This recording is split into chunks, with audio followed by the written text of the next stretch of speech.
বগুড়ার দইয়ের ফ্যান হয়ে গেল আমাদের পিচ্চি। কেন বগুড়াতে এশিয়ান সুইটসই সব থেকে জনপ্রিয়? আসসালামু আলাইকুম, ওয়েলকাম ব্যাক। আজকে আমি চলে গিয়েছিলাম বগুড়ার সব থেকে জনপ্রিয় মিষ্টি এবং দইয়ের জন্য এশিয়ান সুইটসে।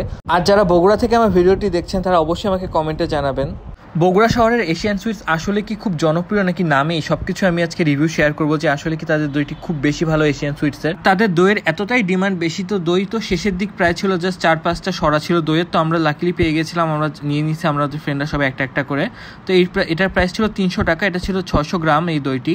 তো দইটার যদি আমি যদি লুক নিয়ে বলি, এটার কোয়ালিটি এবং তাদের হাইজিন মেনটেন খুব বেশি ভালো ছিল। আর এশিয়ান সুইটসের আমি লোকেশনটাও বলে দিব। তো দইয়ের উপরে যে একটা মোটা লেয়ার থাকে সেটা খুব সুন্দরভাবে ভিজিবল ছিল আর খেতেও বেশ মজা লাগছিল, কিন্তু দইটা একটু বেশি মিষ্টি ছিল। আমার কাছে এই জিনিসটা একটু খারাপ লেগেছে, একটু কম মিষ্টি হলে জিনিসটা ভালো ছিল। ওভারঅল দইটি বেশ ভালোই ছিল, খারাপ বলা যায় না। কিন্তু যে আহামরি খুব যে আপনারা একদম এই দইটা নিতেই হবে বা এটা একদম মাস্ট ট্রাই করতে হবে এরকম না, ভালো, খারাপ না। আর আমাদের পিচ্চির আসলে খুব বেশি পছন্দ হয়েছিল দইটি, কারণ এটা বেশি মিষ্টি ছিল। নেক্সট ভিডিওতে দেখিয়ে দেবো বগুড়ার সব থেকে সুন্দর রিসর্টে আপনারা সব থেকে কম খরচে যেভাবে ঘুরে আসতে পারবেন।